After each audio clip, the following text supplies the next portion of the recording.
What's up mga buddy? Good morning. Update tayo sa mga alaga nating isda. Konting linis lang at trim sa mga aquatic plant dito.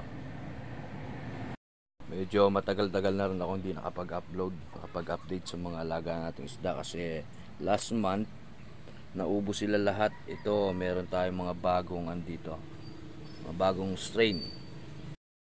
Ito pala mga buddy yung ating gaping half black na kal. Actually wala na akong mga pure strain. Dito yung mga molly. Ito empty to. Harvest natin mamaya molly. Ito yung halos may mga laman to lahat. Ito yung ko, pure na half black. Bali magbe-breed uli ako dito. Ito yung aking main breeder. Ito mga chops to. Gapi rin. Ito pala yung danyos, molly at saka gapi. Halos marami sa kanila namamatay ngayon dahil sa lamig ng panahon. Marami nanghihina. Gaya nito mga buddy, halos ito parang malapit na mamatay. Mahina na siya.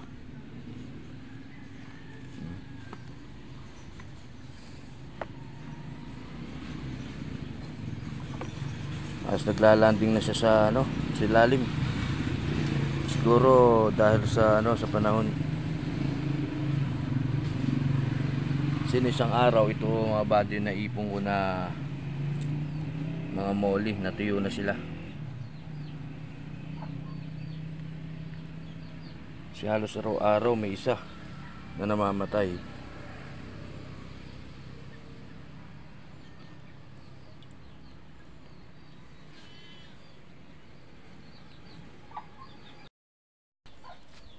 Ito mga buddy, okay naman yung tubig nila kaso medyo medyo malamig. So hindi mo kailangan palitan. Hindi mo kailangan i-trim. Pero ito madaming pond na kailangan i-trim. So masyado na silang nagiging crowded na sila dahil hindi sila masyado makalayo, makalangoy dahil sa dami. At ito nga pala yung nag-iisa kong beta. Nag-room na.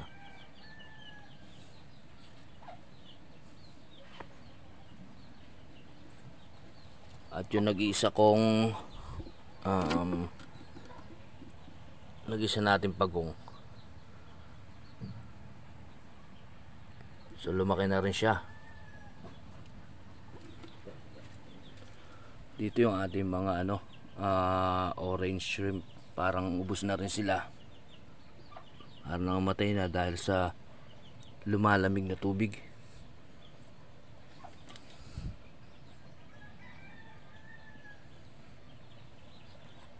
Ito mga body trim natin. Masyado na malabo yung marami pa mga dahon ng chiko.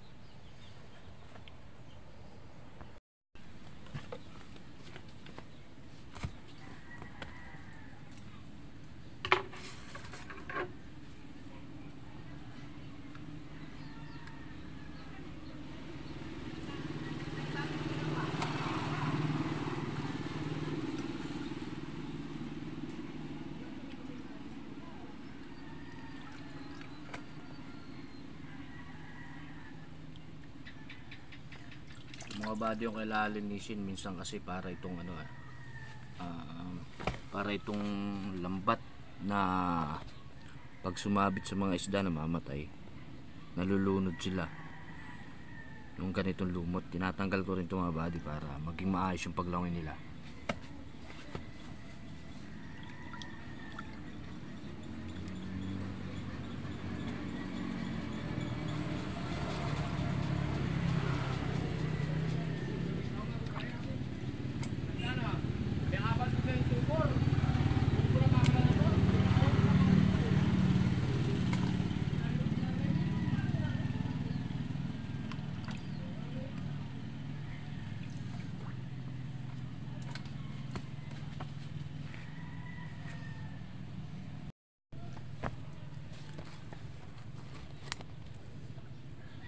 masyado nagiging crowded pagka masyado malabong yung mga aquatic plant. Kaya kailangan talaga i-trim para makalangin na maayos yung mga isda. Aba, ditong mga tinatanggal, actually tinatapon ko na lang to.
Wala mga body yung ginagamit kong panlinis sa mga itong mga nakalutang na halaman. Tawag nito sa amin kiyapo yata. Nakalimutan ko ng pangalan. Ito, ang bilis nitong dumami. Ito yung tinatanggal ko. Dahil sa pagka napuno nito yung mga pond, halos minsan parang nawawala ng sikat ng, hindi sila sikatan ng araw, so parang humihina. So ito yung ginagamit kong pantanggal para wala sumamang fry.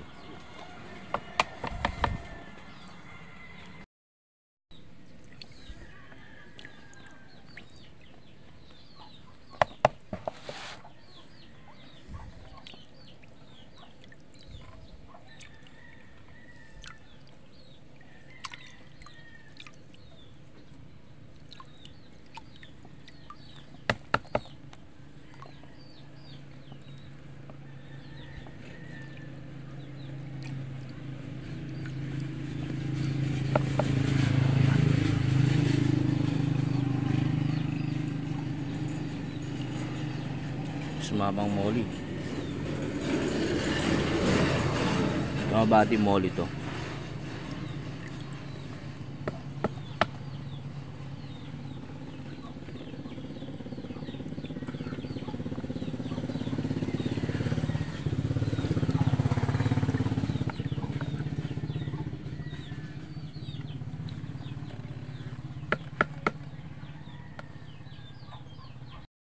Yan mga body, tapos na natin linisin na trim.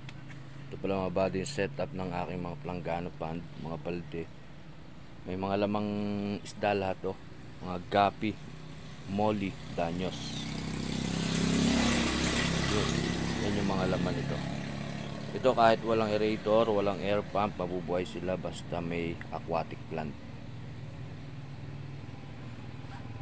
Kahit ito sa aquarium na to, wala rin tong walang aerator, walang pump, pero maraming nanghihina kagaya nito dahil malamig yung tubig. Ito, wala na akong magagawa dito, parang hintayin ko na lang kung hanggang saan siya tatagal.